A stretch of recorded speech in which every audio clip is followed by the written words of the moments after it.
Last weekend இன் ஊட்டி இன்றைக்கி afternoon குன்னூர்லேருந்து ஊட்டி வரக்கூடிய டாய் ட்ரெயினில் கொஞ்சம் கெஸ்ட் வராங்க. ஸோ அவங்கள பிக்கப் பண்ணிவிட்டு லஞ்ச் சாப்பிட்டு கொஞ்சம் ஸ்பாட்லாம் வந்து போயிட்டு ஈவினிங் மேலே எனக்கு கொஞ்சம் ஷாப்பிங் பெண்டிங் இருந்துச்சு லாஸ்ட் வீக்னால்.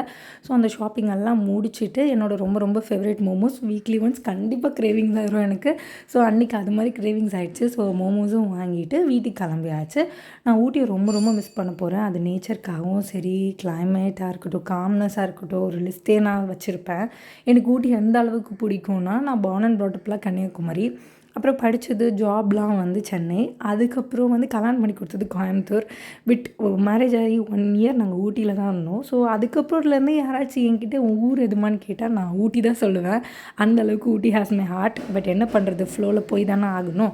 ஸோ நம்ம வீட்டு முன்னாடி இந்த பொட்டேட்டோ செடிக்கு பதிலாக இப்போ இந்த செடி தான் இருக்குது. இதோட ப்ராக்ரஸ் பார்க்க முடியாது. பட் இதுதான் பீன்ஸ் செடி.